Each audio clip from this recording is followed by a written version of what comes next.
સુરત શહેરમાં વધતી જતી ગુનાખોરીને ડામવા પોલીસ કમિશનર એક્શન મોડમાં આવી છે। બેસ્તાન બાદ અમરોલી વિસ્તારમાં પોલીસે અલગ અલગ ટીમ બનાવી કોમ્બિંગ યોજ્યો હતો। અમરોલી વિસ્તારમાં રાત્રિ દરમિયાન વિશેષ કોમ્બિંગ હાથ ધરવામાં આવ્યું હતું, જેમાં ડીસીપી, એસીપી, પીઆઈ અને 100 થી વધુ માણસો આ કોમ્બિંગમાં જોડાયા હતા, જેમાં પોલીસની અલગ અલગ ટીમો બનાવવામાં આવી હતી। આ ટીમોએ ફિઝિકલ વાયલન્સ અને અન્ય ગુનાઓમાં સંકળાયેલા આરોપીઓના ઘરો પર સીધી કાર્યવાહી હાથ ધરી હતી। અમરોલીના કોસાડ આવાસ, છાપરાભાઠા, વરિયાવ, ઉત્તરાણ વિસ્તારમાં ચેકિંગ હાથ ધરવામાં આવ્યું હતું। અગાઉ ગુનાહિત પ્રવૃત્તિ ધરાવતા આરોપી હાલમાં શું કરી રહ્યા છે, તે ઘરમાં હાજર છે કે કેમ, તે અંગે તલસ્પર્શી તપાસ કરવામાં આવી હતી। આ ઓપરેશનમાં 100 થી વધુ પોલીસ કર્મીઓ સામેલ થયા હતા।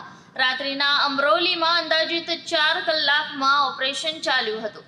અમરોલી પોલીસે કોમ્બિંગ દરમિયાન 13 હથિયાર, 35 જેટલા ઈસમો, 3 થી વધુ ગુનાઓ કરેલ ઈસમોની અટકાયત કરી હતી। સાથે અલગ અલગ વિસ્તારોમાં પીધેલા 5 ઈસમો સામે કાર્યવાહી કરી હતી અને તડીપાર ભંગના ગુનામાં 3 ઈસમોને પકડી પાડ્યા।